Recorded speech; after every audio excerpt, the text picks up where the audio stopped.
York, big city of dreams. New York, big city of dreams.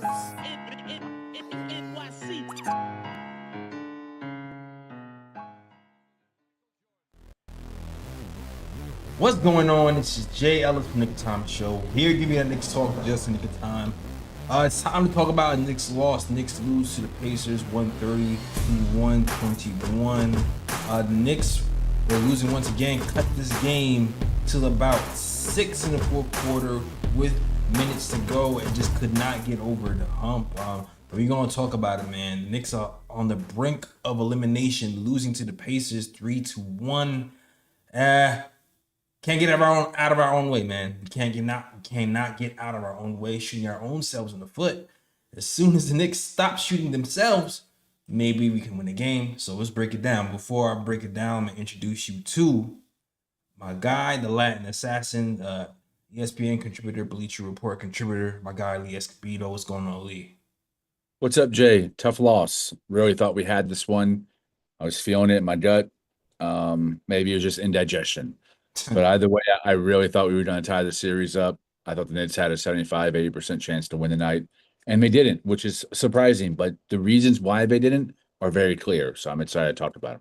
Also excited to talk about it. Also, hold on a second. We got a new challenger coming in. Our girl Ebony just came into the building. Let's go. Shout out to Ebony, who just entered. Let's go on, Ebony. We literally just started doing the intros. So I'm gonna introduce you to, of course, our ex-D1 baller, our ex-AAU baller, our girl, Mad Knicks fan, aka Ebony. What's going on, Ebony? What up, y'all? Yeah, a little bit in shock right now. Just I guess I can't wait to break the game down because it needs to be talked about. Therapy session. Yeah, I started talking about the Knicks can't get out their own way. I led with that. We did a few things wrong, and despite once again doing those things wrong, we had a chance to win the game. You know, when the Knicks have the game within 5, within 9, I usually expect us to execute. We just did not. But I'm not even gonna start off with that. I'm gonna just start off with the things that are just we have to fix. And there's two big glaring things that we have to fix to me. There is one that is a problem that I feel like is very fixable. The coach has to fix. But to me, the slow starts. Killings. You would think by the fourth game, the team would kind of have a rhythm of how to communicate on defense, how to get back, not only get back, but how to match up once we get back. I felt like it took us about a quarter or half a quarter or so to actually get back on defense and actually match up with the players that we're supposed to. And because it took us a while to get that rhythm going, we started off in the deficit once again. And I was just annoyed at the fact that, damn, this is game 4. You know the drill. Communicate. Rush back on defense. Sprint. Not only just get back, match up. And we just did not do that. And I felt like we wasted precious points doing that. And that's, to me, is the biggest problem. One of the biggest problems we had tonight. I don't know what you guys have to add to that. I know there's other points, but if you guys want to add, go ahead. Yeah, being ourselves. We talk about this is a series of little details, paying attention to the little details. Missed free throws, turnovers, fast break points. The little details. It wasn't all about getting beat off the dribble countless times or 3-point shots being made from here and there and there and there. It was missed free throws, turnovers, again going ISO heavy at times. Miscommunication, like you mentioned, like we've been mentioning all all season, especially and then the miscommunications is so deadly in crazy spots where we need a stop or where we need a bucket. Like it's a very crucial play in the game. And it's not just any kind of miscommunication. It's leaving the shooters, the ones that could really hurt you, wide open. Like leaving Halliburton wide open at the top of the key. Because we didn't know who was going to take him off the screen. It's things like that we can't have. That's us. Yeah. That's us. And Tibbs today, again, I mentioned last post game, and I know people's like, give him his flowers. And I said, I can't just yet, because every time I do, he makes me. We were talking about how he's again in his own way. First half, I thought with the rotations he did well. I thought he did well. I thought the moves he did well. The second half, the third quarter, DeLon Wright and Shamit give you the first half. They give you, and you don't play them the whole third quarter when we needed a spark. Like, it's a lot we could break down. We could talk more in detail. I thought that he played Josh Hart too much in the first half, to be honest with you. Like, Josh Hart had like a lot of turnovers in that second quarter. Like Mitch is down. Josh Hart gets a run, and I'm like, all right, is he getting winded? Because he's getting a lot of silly turnovers. I thought he should have went back to Mitch. I mean, even though Mitch kind of didn't have the crazy first half, really, he seemed like kind of disappear. But I thought that we overplayed Josh Hart when he was obviously struggling to me. Yeah, I definitely Josh again, Tibbs at the end of the day, your job is going to be in line for, Josh Hart is a wonderful player, but your stubbornness and unwillingness to adjust is going to be why you lose your job. You get what I mean? Josh Hart today had a terrible game. One of the worst ones I seen him play. It was a terrible game. Ball watching, just all around, getting beat off the dribble. It wasn't a good game. And I'm like, okay, how many times, if this was anybody else, would they still be in the game? Yeah, Josh Hart should have been And out, so for sure. And especially when Shamit and DeLon Wright were impacting the game, they give you switchability. So they can guard TJ, they can guard Nimhart, they can guard Naismith, they can guard TJ McConnell, they can stay in front of them, make it hard at least some type of resistance to these guys. So it gives you versatility on your defensive end and your offensive end. It was a point at a time where Thibodeau didn't have Deuce or JB in the game. He was trusting his team so much. And they rewarded him for that. I thought DeLon Wright ran the team well. I thought Shamit did well in those minutes. So, like, it's just like, why go away from what works? You start to tone the ball movement. I thought the player movement in the first half was good. I felt we got good looks. Like, it didn't look difficult to get good looks. And we couldn't do it for 4 quarters. It's just like second half, we was like, oh, we're not doing no more. And then they made us a one-on-one show where Cat and JB, they were cool with them getting the points because then you could ice out Mikal, you could ice out OG. And that's what we saw a little bit in that third quarter. Just a lot of one-on-one, no flow offense.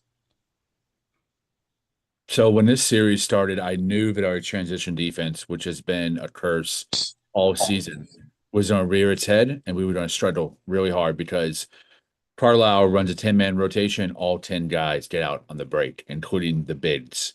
That big man guy who's a youngster came off the bench, Turner might be his last name. I'm sorry, not Miles Turner. The other guy who came off the bench for him. I can't remember his name. Young guy at the 5. Him and then Obi Toppin, Siakam, all of them got out in transition. And any Knicks fan who watches all 82 and listens to any kind of podcast afterwards knows that transition defense has been the Knicks' Achilles heel. So I knew, okay, when they start running, we're really going to struggle. What I didn't expect was for our defense to also fall apart in the half court. That was the most surprising error for me. And I whittle it down to that on defense. And then on offense, turning the ball over, which was a group effort tonight. Everybody. The fouls on Cat are that to me, that's a turnover.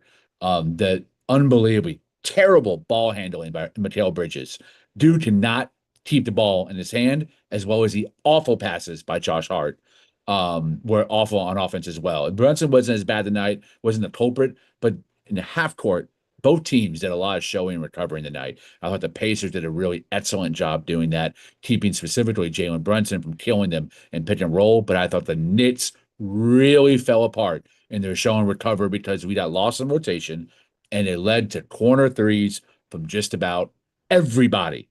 That losing in rotation to the show and recover the miscommunication, and this has been an issue with the Knicks team. You've heard that keyword, buzzword, miscommunication or lack of communication throughout the entire postseason. It's one of the reasons why I think we get down is not because someone is killing us off a dribble and beating us in one-on-one opportunities, but because when we lack on the half-court defense and show and recover, we end up in bad rotations and someone leads out for a corner three wide open, and it's either Mitch or Cat is now dependent upon to crash out and close out to a three-point line. And man, you can only do that so many times when you're running yourself into the ground, even with the rotations, even with the expanded bench.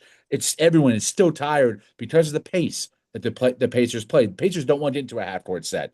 But if you're not going to guard a transition, and when they are in half court, you're going to show and recover in a way that allows for wide open threes, you're dooming yourself from the start. That's not just an issue for this game. That's been an issue all series.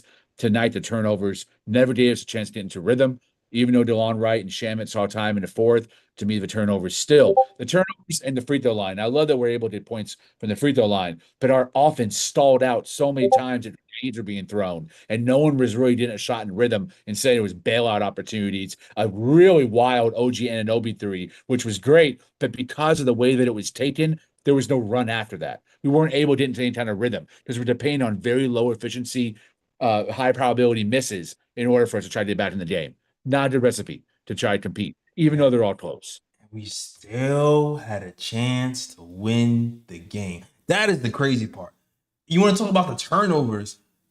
Josh Hart had 5 turnovers, but like the beginning of the third quarter, it was like unforced turnovers. We were down 7 in the beginning of the third. Brunson throws the ball away. Then right after that, McCall's turnover was even worse than Brunson's. Like he was standing there, he just threw the ball to a Pacer. It was like medium ball pressure. Like what happened there? Like what was the mental? Because sometimes with the Josh Hart turnovers are he's trying to make a play at a fast break, and sometimes what happens is he's trying to play so fast that he makes the bad pass and it leads to turnovers. Those turnovers in the third quarter to start the third quarter were just like mediocre defense, and we just turned the ball. And it was like, what in the? And then we get to the fourth quarter. We get a few stops in a row. Holy crap. Pacers are missing. Holy crap. Mikal Bridges, I'm like, all right, here we go. Mikal Bridges gets wide open looks. Either side, either corner. Wide open. Misses them both. Still had a chance to win the game. Yep. Still had Jalen Brunson got off the ball in the third quarter. I think he only had like 3 shots. 3 shots in the fourth or something crazy like that. Neesmith, you gotta tip the hat off to Neesmith. Neesmith has given Jalen Brunson a lot of problems. So we went away from Brunson. Mikal getting clean looks, he misses them. We try to go to Cat. He's getting these silly fouls, pulling people by the wrist, hooking under the arm in the fourth quarter. Like after the quarter you have, when you have it going, he just does silly things. It's just like, I don't understand. And then he goes down with a knee injury. So it's like, all right, now we have to go back to Mikal because Cat is pretty much a decoy at this point. So it's like all these things that's happening, we still had a chance to win the game. To me, it's just uncharacteristic of this team to get that close and not execute and make the big shot that I'm used to seeing them make, especially when we missed open shots with under 2 minutes a game. Like I felt like we got a little bit tight. That's not usually our MO. Yeah, and I think it's because OG was kind of taken out of rhythm. Cat was injured, and Mikal Bridges was awful offensively at night. I mean, listen, I don't like sounding like a Tibbs defender, but to me, this game isn't on Tibbs. This game is on specific players. To me, Josh Hart, Mikal Bridges, Karl-Anthony Towns with the fouls are the three biggest culprit. I thought Brunson was fine. I mean, hell, Tibbs was throwing a lot of that high pick and roll action, really high, to try and get Jalen Brunson loose within the offense. He ran that the entire game. We also saw pin down out opportunities for OG, pin down opportunities for Bridges, even a pin down opportunity for Landry Shamet when he was in the game. I mean, the action is there for guys to go in. I didn't know the Pacers could play this tight defense in the half court. We're not really a transition team, so I never expected to see that level from them. But half court wise, even guys like Obi Toppin and TJ McConnell were staying in front of their man. They knew the game plan that we were going to try to go back to Cat in the fourth quarter. They did a really good job of neutralizing them. And Karl-Anthony Towns did a great job of neutralizing himself. I saw that stat, man. No one has more fouls in the entire playoffs than Karl-Anthony Towns. Damn. Number one, the regular season. Number one, the playoffs. That's a severe issue that I would say is on par with the Julius Randle spin move turnover. It's a serious issue, and those turnovers end up giving the other team opportunities, especially this Pacer team that thrives in transition. Yeah. We're giving them what they need to get into their rhythm. Then that team is coming off of complex sets for difficult shots. They're a team that runs, and if you turn the ball over, what are they doing? They're running. Karl-Anthony Towns, man, absolute decision making. He had moments where he was brilliant in how he recovered defensively, getting back to the rim, recovering. Then he had some brain dead moments where he got lost in transition and killed at the rim, man, in that deep drop. He's a very frustrating player to watch.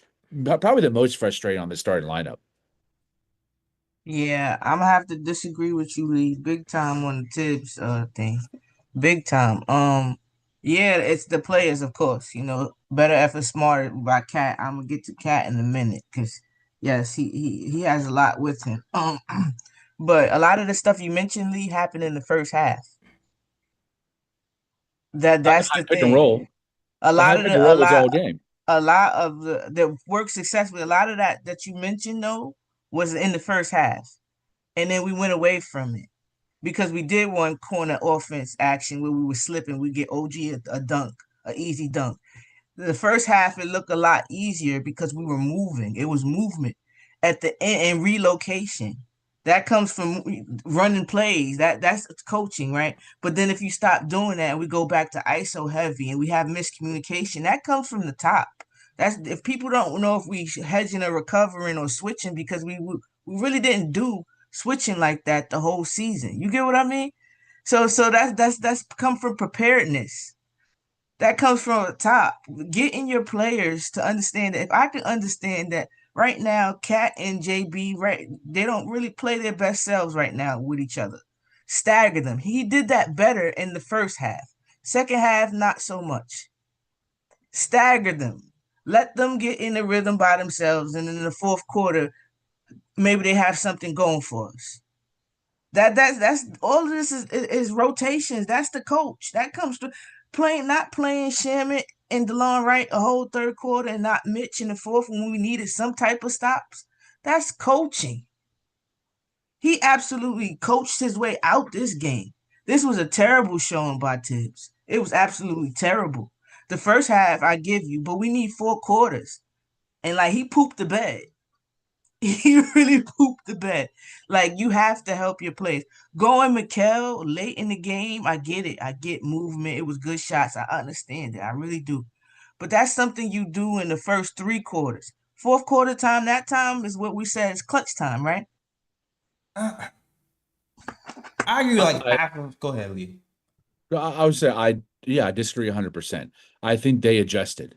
They understood what we were running and they played really, really good defense. I'll give you maybe some rotational things in the third quarter. Shamit and DeLon and Mitch should have played more. DeLon and Shamit, I don't think played at all in the third quarter, but he started the fourth with Shamet and DeLon. So the rotations he was doing in the fourth quarter kept us in the game until about 45, 48 seconds. And then we were out of it at that point, in my opinion, but we were still in it. So to say that he shit the bed and we were still in it with less than a minute, that doesn't make sense. That logically doesn't compute. Now, did he have his best coaching game? Absolutely. It wasn't like it was last game, but he played 10 guys, like 9.5. Again, Lee, he played 10 guys because his back is against the wall. I mentioned that last post game. I'm tired of that type of thing. And then when he got comfortable, he went with his comfortability, which is stick with your starters. When he needed to trust his team, when he needed to show that, yes, I'm using my bench, he didn't until it got really bad again. He started the fourth with Shamet and DeLon. He didn't go with the starters in the fourth quarter. He started with the bench. What I'm saying, you got missing the point I'm making. Until it got bad, that third quarter was bad. They started pulling away, right? We started coming back more so in the fourth quarter, right? That's when he started Shaman and DeLon, right? Again, when it got bad, when it got, oh my goodness, then he just has to make an adjustment. I'm tired of getting to the oh my goodness part. Adjust, like adjust. Help your team. Help, please. The fact that we've been in every game's been really, really close. I think it's obvious that this is a pretty solid equal chess match between Carlisle and Thibodeau. Otherwise, we would get our asses blown out, and we wouldn't even have a chance to the fourth.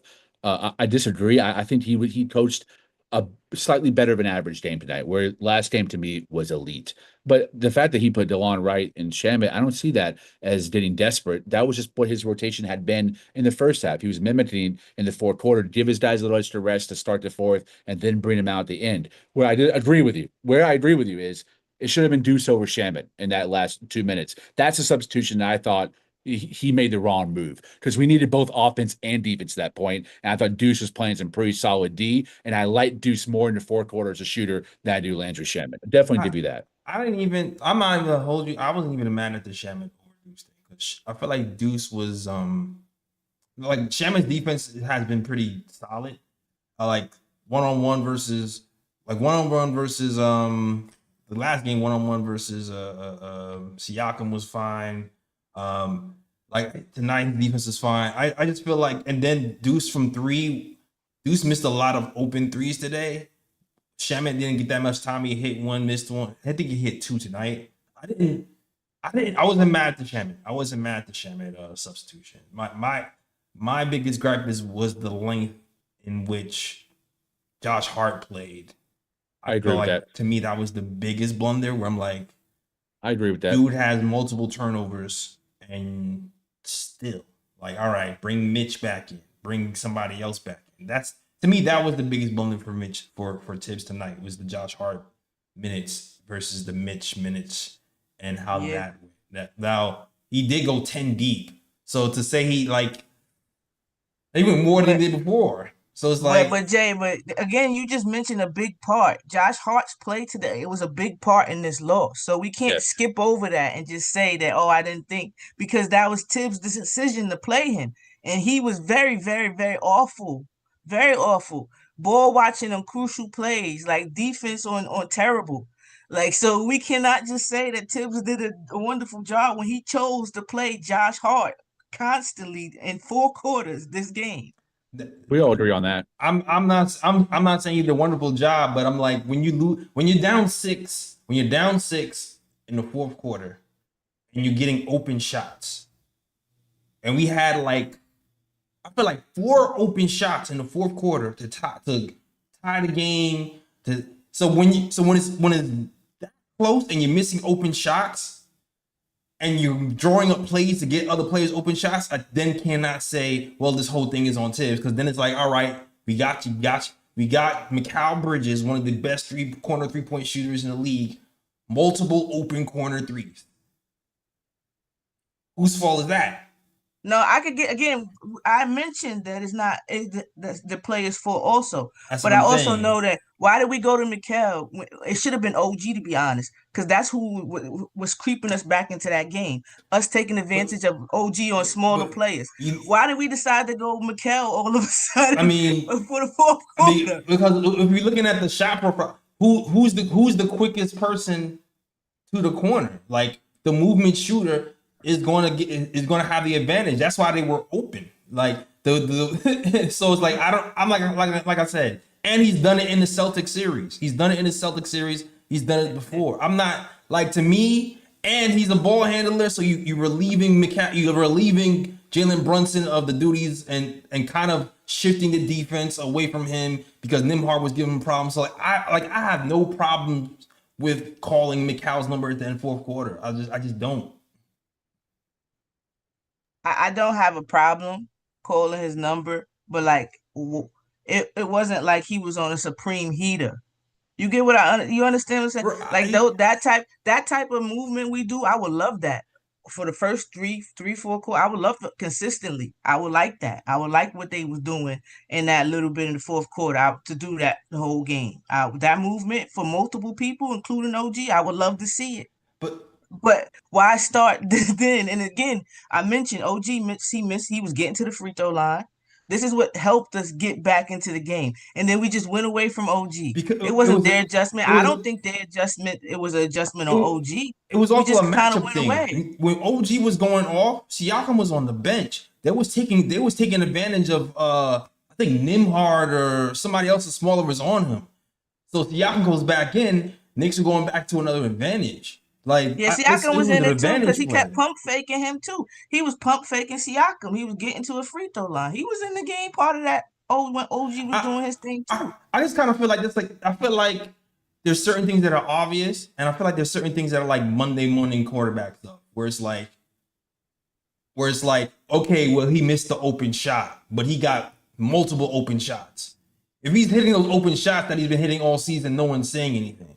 You know what I'm saying? I feel like stuff like that is like Monday morning quarterback versus this person is just playing bad all game and you're sticking with him. Yeah, I want to chime in one more time that I definitely agree with the Josh Hart part. I think we all do. And Josh Hart and Bridges is very close to me, who the main culprit in terms of why we lost tonight. It's super close. But I don't think you can say that Tom Thibodeau shit the bed. And when you look at the shot profile in the last 3 minutes and who was taking them, Mikal Bridges shot the best from three tonight. He was 4 or 5. You said you wanted to run action for OG. OG was 1 to 7 from three. I think there's a reason why Bridges. But we didn't need 3. Hold on 1 second. Not necessarily mess up that we needed. I think they messed up the. I think they messed up the box score. Because he missed 2 threes. He definitely did. He missed 2 threes. It was 2 corner threes on each side. Because when I was preparing for the game, I was looking at the box score and I saw 4 for 5 from Bridges. Like I was like, nah. I remember specifically the end of the game, he missed a corner 3 on the right side and then a corner 3 on the left side off that curl action. So the stats, I think the stats are all wonky. And do you think it's because he had a foot on the line and they called it as a 2? Because his 2-point shooting percentage is low. It's under 50%. So maybe they just called it a 2-pointer. That's possible. It's possible. Yeah. I looked at the same thing and I'm like, no way. I think he was 4 out of 5 because I specifically remember those 2, the corner 3s. Even if it ends up being 4 out of 6, he still was the hottest hand from 3. So I understand why the action was being ran for him. He has a lot of experience too in those moments, and he's proven it in the playoffs in the prior series. Didn't have an issue with that too. I agree. I saw in the chat, like, why is Ebony the only one criticizing Tibbs? We all kind of started the show saying Josh Hart played too much and Josh Hart was awful. I agree with that. I just disagree with the harsh assessment that he shit the bed or that this loss is on Tibbs.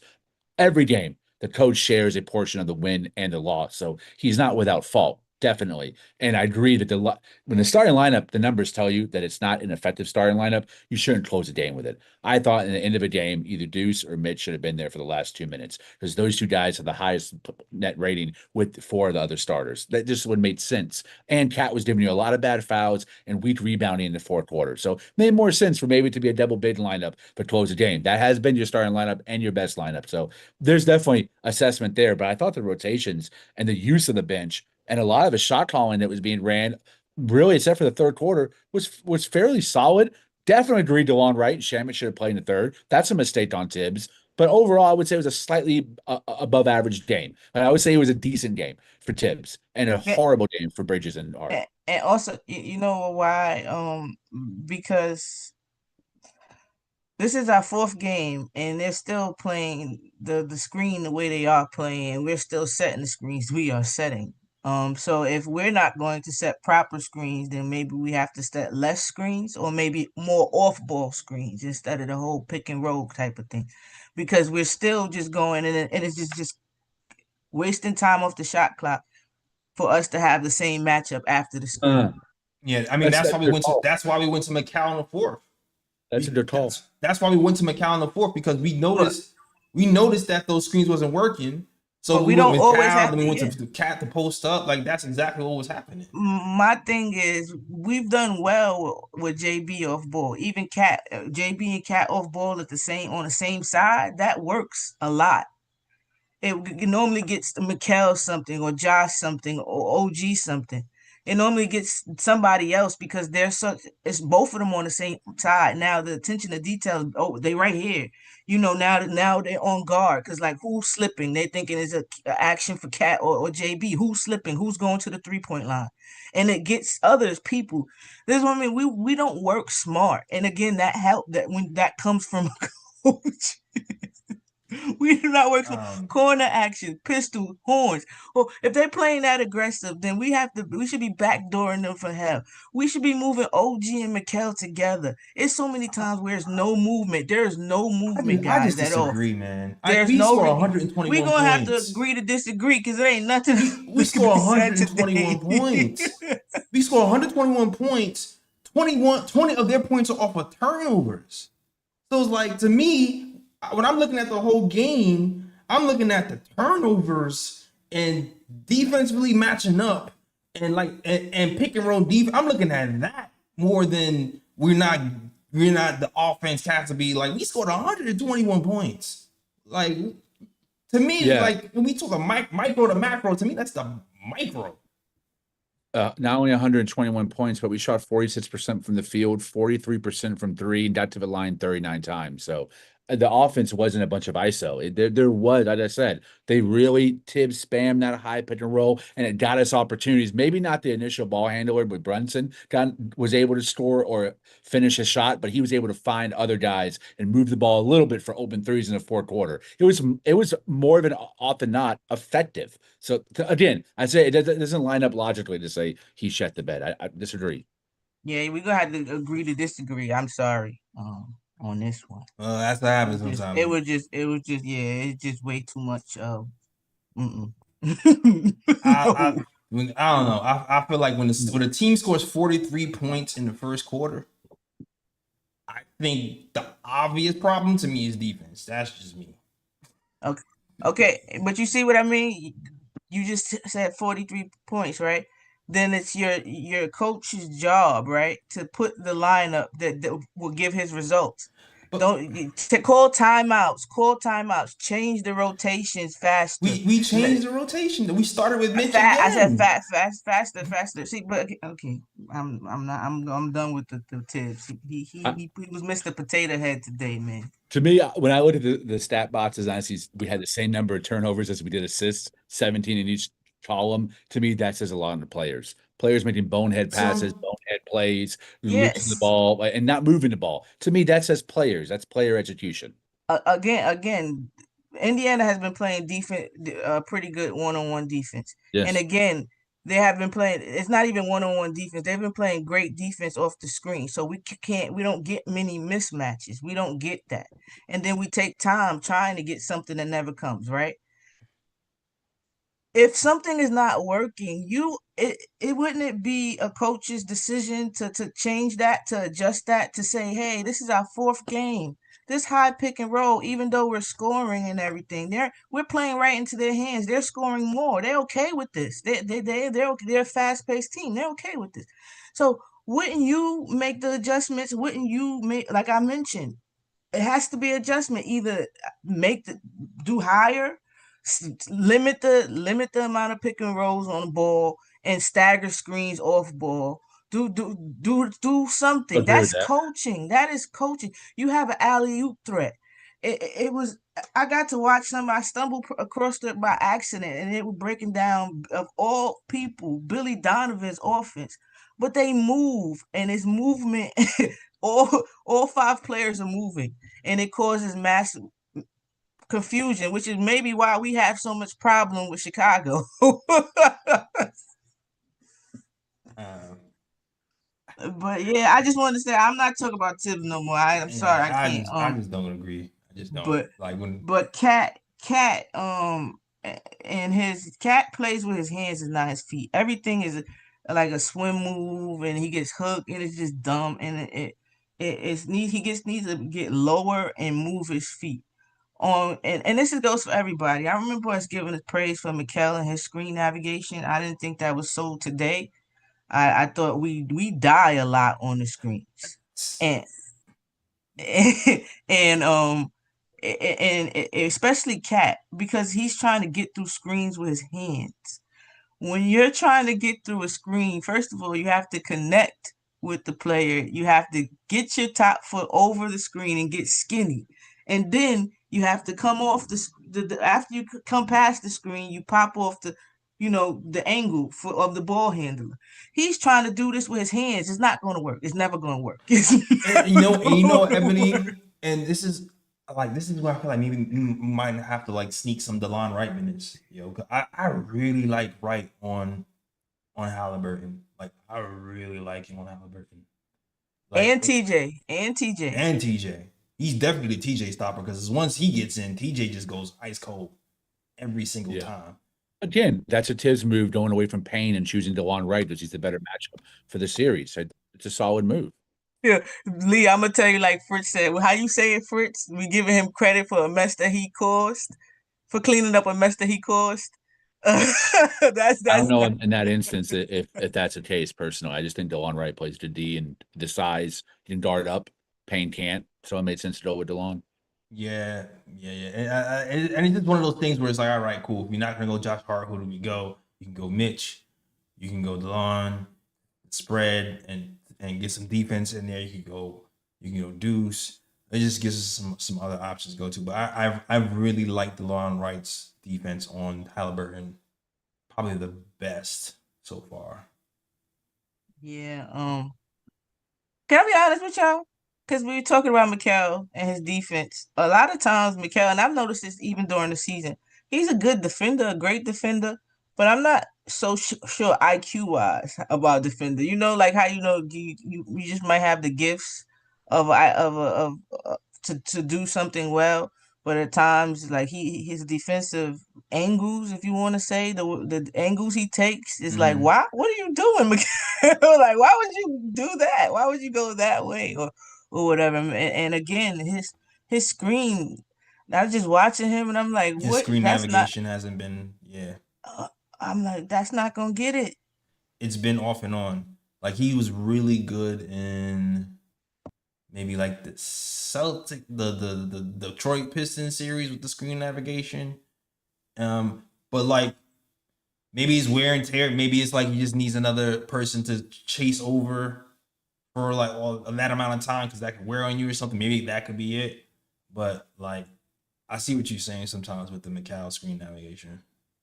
Yeah, and it hurts us a lot. It really does, because then it starts that chicken with the head cut off type of chain reaction where we're trying to recover, and normally sometimes that's when we have 2 people on ball or nobody on the ball. But yeah, we got to get better. Screens is really big in this series, and it's been a big hurt, a con for the Knicks. Getting over them, getting defenders off of them with them. It's just not. Screens haven't been our strong suit this series at all. Yeah. Oh man, It was some. Well, I mean, y'all got a little mini debate here, so Lucy, I hope you're enjoying this show.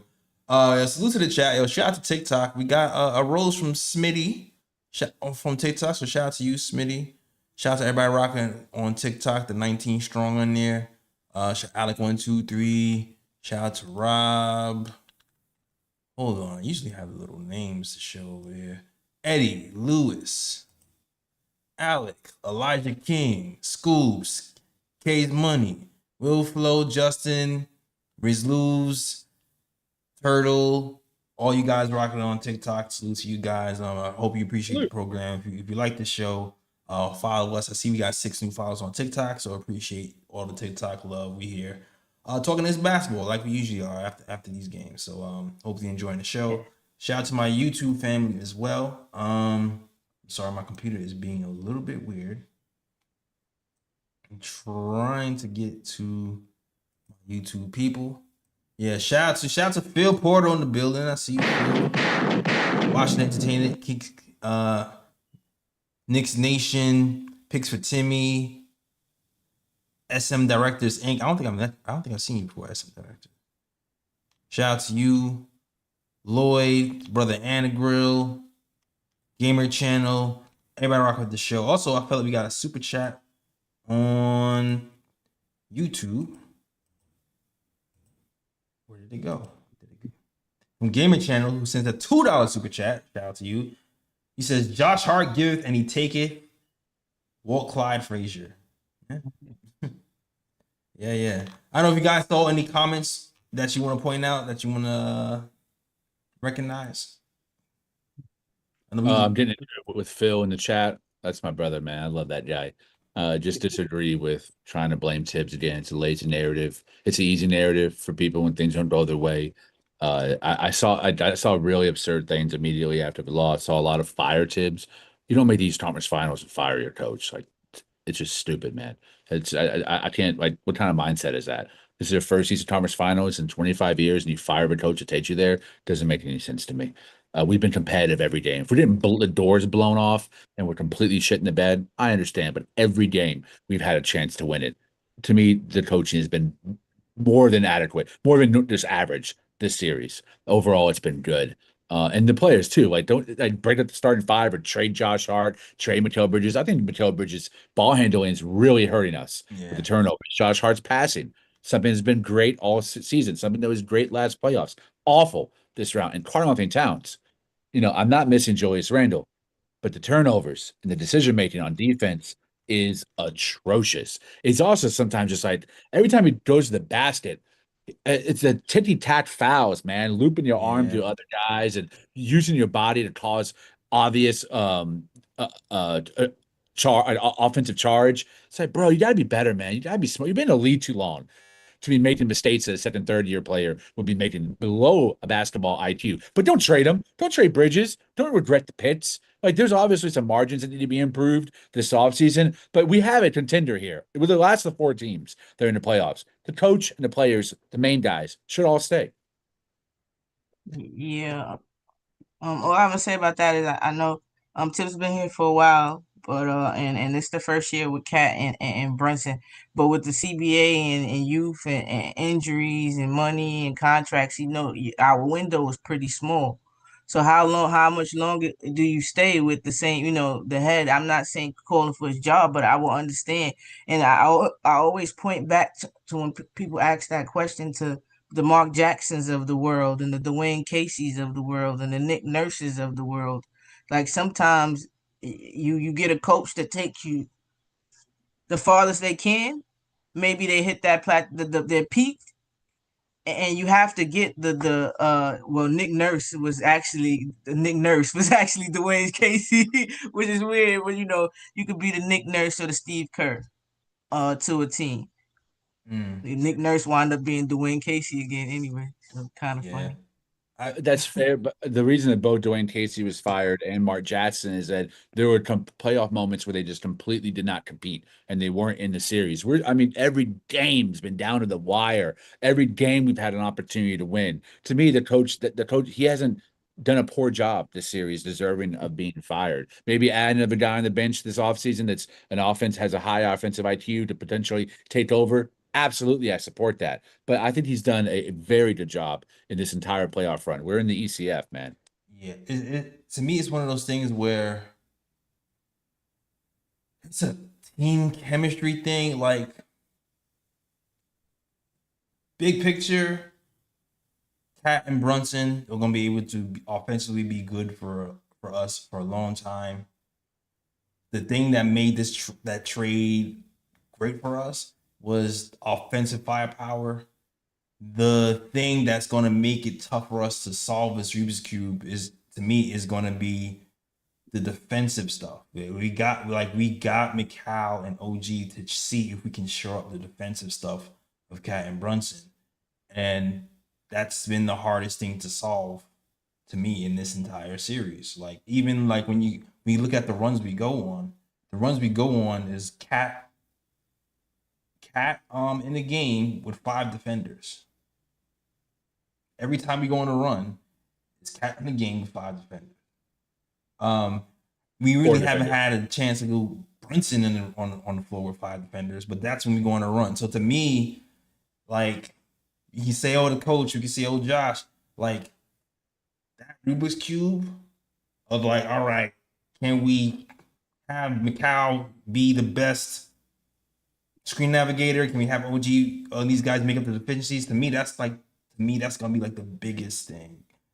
So like, if we're gonna have to be better, to me, on the other margins to overcome that, which is communication on defense and transition.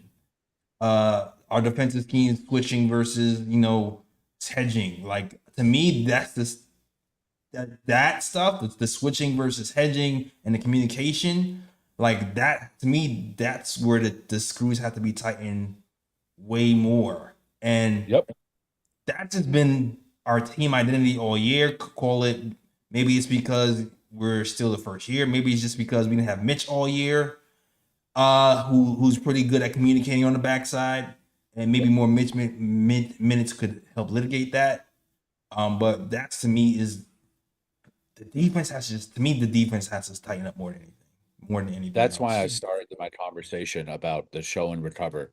Well, I started with that because I thought Indiana executed really well with that, and the Knicks executed really poorly in that regard. But that's been a season-long issue. When you start both Cat and Brunson with your starting 5, you start the game before the ball is tipped with major defensive liabilities. Severe. And it's even worse when Cat's playing the 5 and Brunson the point, because now in pick and roll, you're horrible at in defending both actions. That's the roster. Now you have to start including a conversation with Leon Rose about how he constructed this roster around Tibbs that doesn't necessarily fit. And I agree with the chat. The chemistry offensively between Cat and Brunson's been real up and down. Yep. And this series, it's been real awful. This series, they can't both get hot at the same time, and they only thrive when one is on the bench. That is a very bad sign. But you have to figure out what happens this summer to help mitigate that. Right, but then that's when you can go.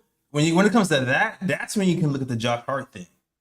That's when you can zero, because I feel like we played the first 5 outline that we had was like last 5 minutes of the game when Josh Hart was in foul trouble and we brought in Shannon. He's like, oh wait, I looked, I was like, oh wait, we have an actual 5-out team right now. Yeah, that's why I had mentioned last post game that they look like they can't beat their best selves next to each other. And again, I think that comes because they like to play both at the top of the key. It's kind of like Randall and RJ, how they wanted to both be in the same spots. And that's kind of what we got with Cat and JB. Both want the ball in their hand, both want to be at the top of the key. To remedy that and maybe help get some catch and shoots and stop making Cat have to create all the time. Try to spruce up the offense just a little bit with the movement. But I agree with the defense, and I was thinking, since we're staggering, and I hope Tibbs, excuse me, you mentioned how they do look bad together right now in this series. I hope he staggers more. I know I have mentioned about the 2 best lineups, and neither one of them had Cat in it, and both of them had Deuce and Mitch in it. That's probably changed by now, but that was pretty like alarming to see that, to read that. I'm thinking maybe our defensive rotations mean like matchups have to change. Try maybe OG on Halliburton more than McHale. Switch their matchup more so. Also, if we're gonna stagger, put OG on Siakam. Also, we've either gone really big on him or small on Siakam. I don't remember too much OG like really really OG on you on Siakam. So if we're staggering and it's Mitch and OG, maybe Mitch and OG as the 4-5 type of category, you put OG on Siakam and Mitch on Turner. That'll help if you staggering, if you got Cat sitting down at that moment, stuff like that, like just to help, because I feel if we put the bigger guards on Nimhart and Naismith and McConnell, that kind of work, like you mentioned about DeLon Wright, that worked with him on them, like just playing the matchups, playing chess. You see that they got certain people put the defenders in, because at the end of the day, it's not offense, it's the defense. Today our defense was really inconsistent, and it shows in the amount of points that the Pacers got. Yeah. Yeah. Whew. Yeah. Yeah, yo. So listen, next game up is Thursday. You're back at home. It's do or die. Elimination game. I expect our defense to be way better. If we don't turn up this game, then then I expect the team to turn up. Yeah. I absolutely expect it. I'd be really shocked. Like, I'm not saying that it's not going to be a bad defensive moment, but I expect the percentages to be higher on the communication, the effort, all that stuff, because it's do or die. So Thursday, big day for the Knicks. We should be showing up and showing out. And yeah, man, was one more game. That's all we should be thinking about. One more game.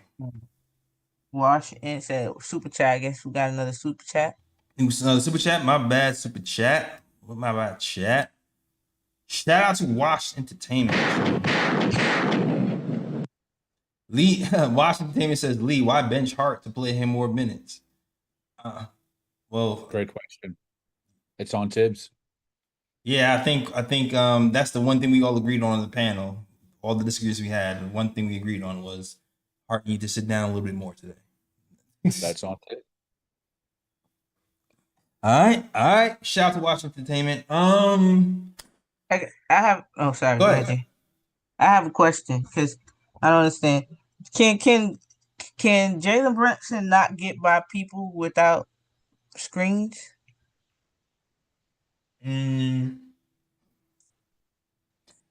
Is that what it really comes down to? I think he can. I don't know. I've seen him. What he did to Azor Thompson. I saw that. That was no screen. There was no screen there. And I think he leads the league in rejecting screens too. So yeah, I don't think. But that's because we do it like every 2 seconds. I understand that. It's literally screen. Okay, nope. Okay, screen. Okay. It's more effective when Mitch is setting the screens and Cat. Yeah, for sure. Basically Mitch is really the only one that gets them to pause a little bit. Yeah. Yeah, Mitch has some good screens today. I mean, especially for Brunson. Yeah, for sure. We just didn't capitalize on all of them. Yeah, so I'm asking, can I know he changes speed, and sometimes I think that's another thing. Brunson played a lot this series, reminded me of the Detroit first couple of games. How I felt he was rushed and playing into their hands a lot. Like I would maybe try less picks. I trust in Jalen Brunson's handle and his change of speed to be able to get by people without picks. You put more people in the fold, and again, it's taking time off the clock. It's expending energy from Jalen Brunson. Get him up full court. Let somebody else, dribble the ball, I guess, to help him out. But I'm just like, why do we do it countless times? Do we believe that he can't get by people without it?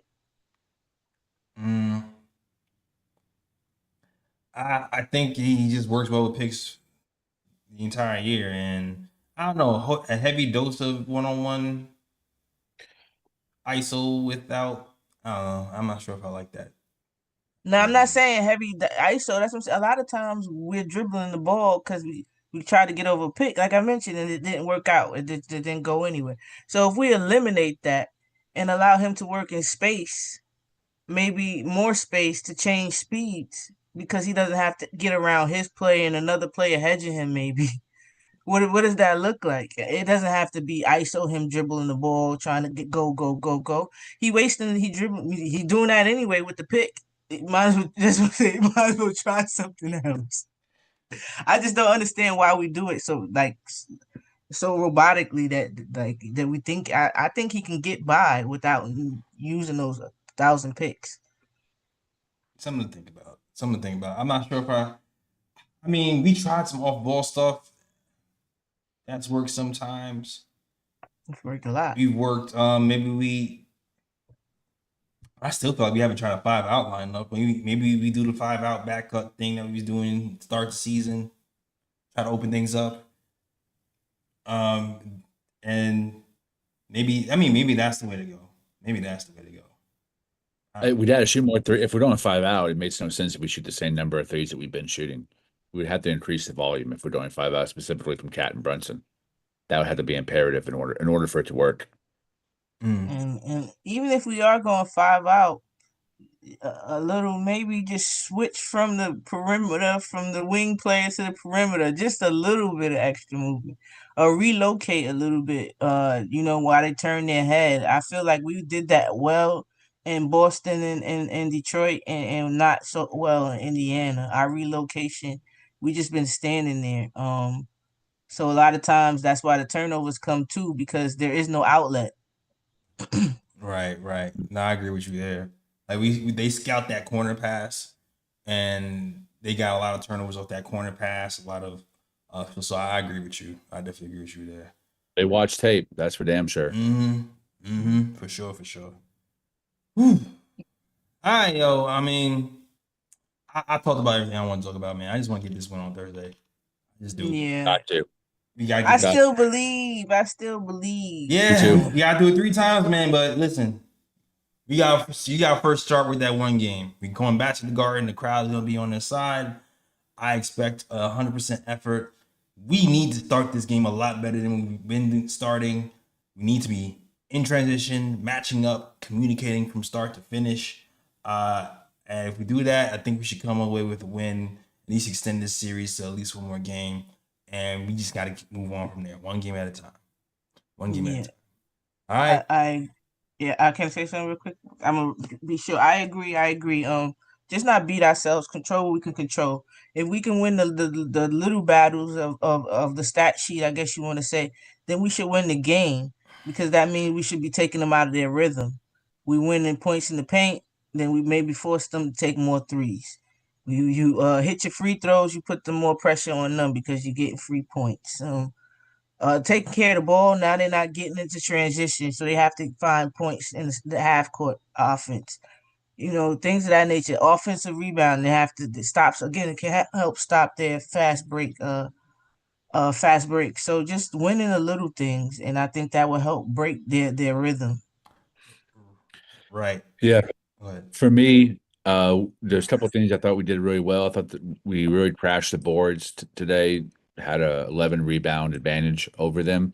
Got to the line and we hit our free throws too. 85% as a team, pretty good. Mitchell Robinson, his free throws. Very proud of Mitch and how excellent he's been this series and hitting his free throws after Joe Mazzulla's bum ass tried to embarrass him. He really been concentrating. Still a line drive, but he's making them, man, and it makes me proud of him.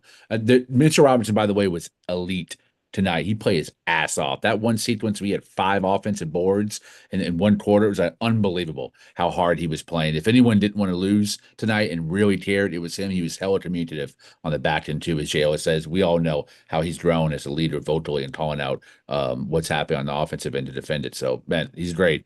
But the assists and turnovers, the players control that.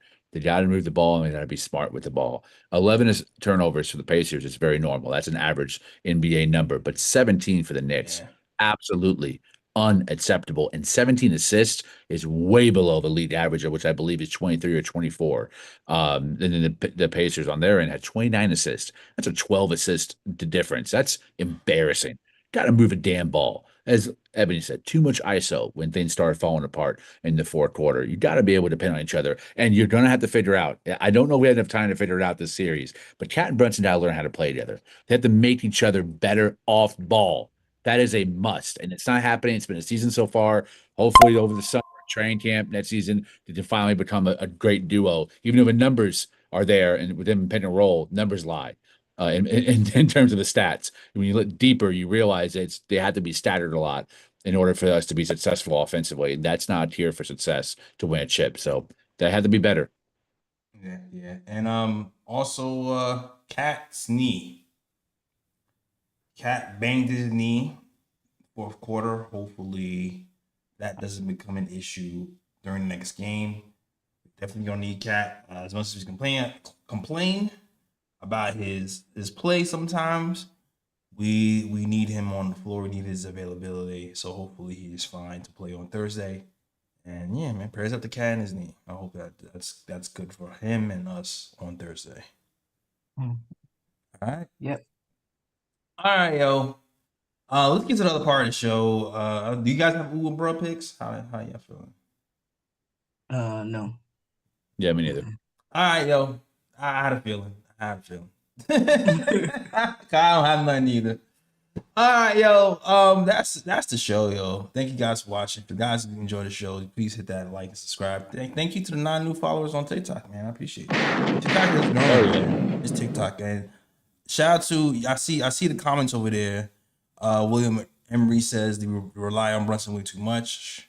Nomner says Knicks collapse when Brunson stops getting a foul on every single driver. They always have. I don't really agree to that at all. Ask Detroit. Ask Celtics. He doesn't need fouls, even though people say he does. He also has cross your overhead threes. It's happened all season long. But yeah, shout out to those commenters. Mo says still believe. I'm reading you. Still believe, man. I'm still here. Alexander on YouTube says team ball hive. All right, that's what's up. Tell him Alejandro says hi, KOT show. Just what's going on? Elder, I see you, man. Been a minute. Good to see you.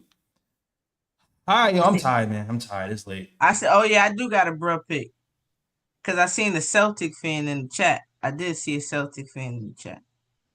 That's my bro pick. Cause why are you in the chat? Your team is getting broken up this year anyway. So. And I think what is it? And you had the right name, cause the name is Celtic Mouthpiece. Cause you definitely got the right name.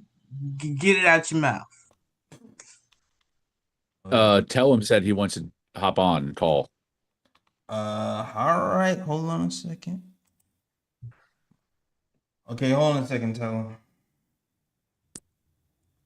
Give your take. Tell him. I know it's gonna be fire. It always is.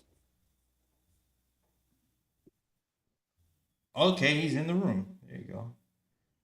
All right. Tell him in. Let's go. Yo, what's going on? Tell him you're not live on the KOT show. What's going on? Tell him. Can you hear me? Tell him. Wait, is my volume up? Hold on. Volume is up. Can you hear me? Testing? 1, 2, 3. Yep. Can you hear me? Oh, you can hear me? Yeah! What's going on tonight, Jay Ellis? What's going on tonight? Truth telling me. And shout out to my girl, Ebony. Shout out to everybody enjoying the KOT show tonight. Boom, check it out. I want y'all to know that a lot of the vibes tonight is down, because we down 3-1. But I want everybody to get hyped, because this season's been magical, son. All season long, my jaw been dropping with what I've been watching. You feel me? And I'm not ready to give up just because we down 3-1. Everybody and their mama know who's in this chat. The day that we win, it's going to be the latest championship ever. You know why? Because it's going to be mad difficult. It's always mad hard for us. Look how Buddy ran into Shamit. Damn near broke his hip and his tailbone. They ain't called nothing. It's always going to be mad difficult for us because we are who we are. So we got to thug it out, son. Check it out. Boom. Head coach. Third quarter, Shamit and Wright got to get in the game. Stop running the whack lineup. Boom. Fourth quarter, Big Mitch can't start the game and then not playing the fourth quarter. Head coach, you tweaking, B. Because if you keep that up, Mike Malone going to be our coach next season. Boom. Brunson and Cat, get y'all offense together, son. It don't make no sense how we don't got no Jokic Murray screen and roll going on between the two of them. And at the end of the day, this was still a 6-point game in the fourth quarter. So everybody get hyped. They got to come to New York where we've been whack. They got to come to New York and close us out, and I think we're going to fight. We're going to fight like it's game 6 against the Celtics. And at that point, From what I've seen from this team, we do our best when our back is against the wall when we on the road. So game 6 is going to be crazy for the Pacers to close us out. I don't think they can hang. Call me delusional, but I think we going 7. Maybe we lose a 7, but I think we force in a 7th game. So everybody get hype with me because your boy, Mr. Alejandro, not giving up. And I don't want nobody else on the KOT show to give up neither. We going 7, and we going to fight for our lives. I'll see y'all in 2 days. Let's go. Tell him, Alejandro, with the word to close. That's a good time. Yeah, that's a good note to end it on. Good note to end it. Good note to end it. Thank you, tell him, for that boost of energy in the end of the night. Shout out to our guy, tell him Alejandro. All right. Hell yeah. All right, yo. Hitting on Discord. All right, yo, Lee. Let them know they can find you, Lee. At Twitter _Lee Escobedo. And man, got some unbelievable news I'm gonna be delivering here. If this series goes 7, I'll tell y'all in game 7. So hopefully I'll know finalized by then. But I got some unbelievable news to tell y'all. That's about 99% about to be done. So I'll save it for another day. But there's a lot to look forward to. This series is not over. Tell him's right. We got another game in New York. I need MSG to be home court advantage. I don't need my guys to be tight, man. Stop getting stared in front of a crowd because the opposing team always gets hot. Some bench warmer bum always goes off against the Knicks. I want to see one of our bench warmer bums go off. I want to see DeLon Wright with 20. I want to see Landry Shamet with 4 threes. Give me something to cheer about. I don't want to see the same 10-point down by 10 to end the first. Man, I'm tired of having to come back to every damn game. Let's get things started right. Let's run it up in New York, and let's force this series to 7. I'm with you. All right, Ebony. Let them know where they can find you. You can find me here after every post game. You can find me on Twitter, Twitch, Instagram, TikTok at Mad Knick Fan. You can find me at before every Knick game on Twitter at a space called Your Take Knicks. And shout out to Liberty today. Had a big win, blew out the Valkyrie. You can find me after the post game space for the Liberty on Twitter called Ballin' with the Queens. That's what's up. All right. You can find us at the KOT Show on Twitter, the Knick of Time Show on Instagram, and the Knick of Time Show on Facebook as well. All right. So find us on all those spots, please, and thank you. Also, you're on SoundCloud, iTunes, Google Play, and Stitcher for those people who want to listen to an audio experience. All right, y'all. That is the show. Thank you guys for watching. You guys know the drill. As always. Shout out the worldwide west. Everywhere we go, we leave a worldwide mess. It's a mess out here in these Knick streets. That's the show. We out this mug. See you Thursday. Peace. Big city of dreams. New York, big city of dreams.